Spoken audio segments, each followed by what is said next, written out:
What's better than one board game about making cheese? 2. Have you ever wanted to play a board game where you're an Italian cheesemaker, making cheese all over Italy, trying to dominate the market, and competing against other cheesemakers and big corporations? Then this is the game for you. Hey there, cheese historians, I'm Julia and this is Cheese History, a channel where we normally talk about the history of cheese in all of its weird and wonderfulness. But today we're talking about a board game that's all about making and selling cheese in Italy. Formaggio. Now you might remember that last year I did a video on a similar board game that looked at making and selling cheese in France, Fromage. So Formaggio is an expansion of Fromage. You can play it by itself, like I've got it set up here, or you can mix and match it with pieces from Fromage. When Fromage came out, I only really found out about it when it appeared in stores at the end of 2024. But this time around with Formaggio, I was able to get in on the Kickstarter, so they're not sponsoring me to make this review or anything. I'm just making this video because I think this is a cool game. Some of you might be interested in it, and I also think it has interesting tidbits about cheese history in it. So I'm making this video basically so I can geek out about Italian cheese history for a moment and look at the board game and give my thoughts on it for no other reason other than that. As I normally talk about the history of cheese on this channel, I thought we would look at the history of cheese in this game. What they got right, what they could improve on, and all the little interesting historical details about Italian cheese making that they've included. So let's get into it. So I'm not going to go into the mechanics of the game in a huge amount of detail, but I think it's important to understand some basics so we kind of all know what's going on. So this is the board for Formaggio. It's divided up into 4 quadrants. So it's a game where you can play up to 4 people because you have 1 quadrant per person. And the goal of the game is to make as much cheese as possible and earn as many points through that cheese as possible. And you can collect all these resources and other things along the way that help you to gain points. So each player has 15 of these little cheese tokens that are shaped like a little cheese wedge, and you can fit them all together to make a 5 of them make a round of cheese. If you're feeling artistic in your gameplay, you can set them up like that. And the first player to use up all their cheese tokens kind of triggers the end of the game. You also have your 3 cheese workers, and each of them have a different coloured base. So this is the soft cheese worker, they can make soft cheeses. This is the blue cheese worker, with the blue base, they can make blue cheeses. And this is the hard cheese worker, and they can make hard cheeses. So each turn, there are 2 things you can do. You can make a cheese that corresponds to the base of one of your workers. So for example, I could make this blue cheese here with the blue cheese worker, and you can also gather resources with either of your other workers. So you might want to say, oh, I would like 1 order as well. So you gather your resources at the same time, and then when everyone's finished their turns on the different quadrants, you rotate the board clockwise like this, and then any workers that are facing towards you, so for example, I can see the face of this lovely cheese worker here, I get to take those back and use them the next turn. So now because this worker is facing that way and it's not looking towards me, I don't get them back, so I can't use them until the next turn. So in this turn I only have 2 cheese workers available to use. So sometimes a good strategy is to try and make sure you always have the right number of cheese workers that'll be available when you need them. You'll also have one of these, which is like a player board, which is where you can store your resources and keep track of how much fruit you use making cheese, whether you've got enough livestock to make a bonus cheese, and you can use your structures to sort of build things that can boost the number of points or help you out with your strategies along the way. And if you flip the player boards over, there's the mechanics for playing the 1-player version of the game where you go up against the corporation, and each of the player boards has a different difficulty level. So this one's difficulty level 2, and it's harder if you're playing with specific quadrants from either Formaggio or Fromage. But we're talking about the cheese history, so I'm not going to worry too much about that. So a little bit about the various tokens involved in the game. Now these are the livestock tokens. We have a goat, a buffalo, and a cow. There's no difference between them in terms of game mechanics. They just chose 3 different animal pictures. The details are quite cool because they've included the water buffalo, which is an animal that's milk's used in Italian cheesemaking. For example, mozzarella is like the famous Italian buffalo milk made cheese. So it's slightly different from Fromage, where they had sheep, goats, and cows, because I've got sheep is also big in the French cheesemaking world. So I think it's a cool detail that they've included the water buffalo here for Italian cheesemaking, because that's a cool feature of Italian cheesemaking. We also have the fruit tokens, which are just 3 different types of fruit. Figs are quite well known in Italy, and of course the fig paste pairs well with quite a lot of cheeses. And we've also got our structures, and hopefully you can see that these two also have like little underpasses, as though they're going to have canals going through them with gondolas on them. Very Italian, because of course Venice, gondolas, does come up later in the game. Our final resource are the orders, which are the little green cards, and on each of them they have a different Italian cheese, and of course they're divided into the 3 categories of blue, soft and hard, as well as the 4 different levels of cheese, the gold, silver, bronze and platinum. So each of the cheeses has been put into one of those categories. I'm not going to put them all out because there's a lot of them and they would cover up the whole board. One of the things that differs between Formaggio and Fromage to do with the orders is that in Fromage, each of the order levels, the bronze, silver and gold, was paired to a particular aging time. So they said that bronze cheese aged for 1 month, a silver cheese aged for 2 months, and a gold cheese aged for 3. Whereas most of the cheeses in each of those categories, like they've varied, they've aged for their own particular set of time. Many of the hard cheeses aged much longer than 3 months. Some of the silver cheeses aged longer than 3 months as well, to be honest. You can't sort of shoehorn cheeses into such neat categories. So for Formaggio, they've dropped all mention of cheeses aging. And that's probably a good thing because, of course, some Italian cheeses, like for example, Parmigiano Reggiano, are known to be cheeses that age for years rather than months. It's a platinum level cheese, so if we followed the logic of Fromage, it would be aged for 4 months.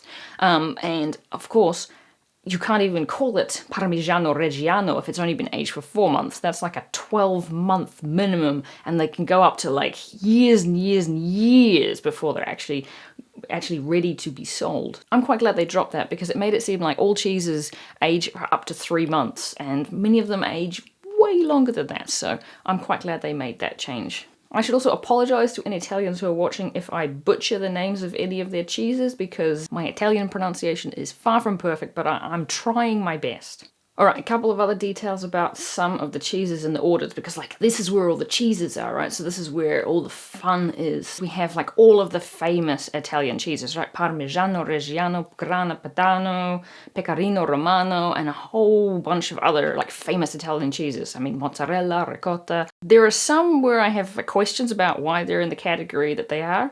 For example, Castelmango. They've put this in the blue cheese category, whereas everything I've managed to find out about it doesn't have it as a blue cheese. So if there are any Italians watching, could you actually tell me whether Castelmango is actually a blue cheese, or is it what it looks like to me, some sort of hard cheese that's not got blue mold all through it? Do let me know which of the two it is, because I have questions about why this is classified as a blue cheese. Alright, then we have Caprino Stagionato, which they've classified as a soft cheese. But everything I've found about it seems like it should more be in the category of hard cheese rather than soft cheese. So, an interesting choice. Again, any Italians, do let me know if this is more of a soft, moist cheese that's eaten when it's relatively fresh versus a much harder aged cheese. And then we have these two blue cheeses, Blue del Granasso and Blue de Fabrosa, which I couldn't find any reference to when I was looking them up, which doesn't mean that they don't exist, but just that perhaps there's not much known about them. So I would also be interested to know if anyone has come across either of these two cheeses as well. One of the things I couldn't help noticing when looking into all of the cheeses was particularly concerning the blue cheeses, that a lot of the blue cheeses that are included in the game are from like small cheesemakers. They're unique blue cheese. This differs from Fromage because Fromage in France, there are so many different types of blue cheese. The game designers are spoilt for choice. Whereas it seems in Italy there's not quite the same level of numbers of blue cheese. So they've struggled to just find enough blue cheeses to fill the number they need for the orders part of the game for balance, right? You need the same number of soft cheeses, blue cheeses, and hard cheeses in order to make things fair. So the game designers have had to sort of find almost any blue cheese that they could, which is part of the reason why I can't find anything about these two, that they seem to be such small cheeses potentially that you know, they've scraped all the cheeses that they possibly could from from wherever they possibly could find them. And this is something I think could cause the game designers some problems if they decide to make a third iteration of this game, which I really hope they do, because there are not quite the number of countries in the world that have the range of blue cheeses that France did. I mean, if Italy is struggling, then which other countries have the number of blue cheeses that could fill the deck of blue cheeses enough for the game? I think you might be able to do it with the UK, possibly the USA. Other countries in Europe, a little bit more of a struggle. I mean, the Dutch, big on their cheese, but not so much on their blue cheese. Spain, I think, has some blue cheeses, but not a huge number. So yeah, it could pose some problems if they're moving on to a third iteration of the game. Perhaps they should just like swap out the blue cheese with something unique to wherever that particular cheese is. See, Switzerland would be really cool for this game, but I don't think it has that many blue cheeses. But it does have alpine cheeses. But they are mostly hard cheeses, so... Yeah. Ooh, maybe we could do New Zealand. We have a few blue cheeses. I mean, not a huge amount, but we don't have a huge, vast number of cheeses in general. But you know, I'd help with the research on that, guys. All right, let's talk about the different quadrants of the game. So each of these 4 quadrants are different. They have different game mechanics, but they also have different details behind them. For example, this first one, the banca, is a cheese bank. And this is based on the fact that in Italy, they actually do have banks that will accept cheese. I'm assuming they're accepting them as either investment pieces or as collateral against some kind of a loan. One of these banks, Credito, Emiliano, they're based in Reggio Emilia, which is the region where Parmigiano Reggiano is made. And of course, if you know anything about Parmigiano Reggiano, you know it's a very expensive cheese when it's been aged for a couple of years. They're huge and they're worth a lot of money, particularly, as I said, particularly when they've been aged for a while, to be honest, even if they've been aged for 12 months. So it doesn't surprise me that there's a bank in the region where they make Parmigiano Reggiano who is willing to actually accept cheese into their vaults as probably either collateral or investments. It's a fascinating little detail of the Italian cheese landscape, and I like the fact they've captured it in this game.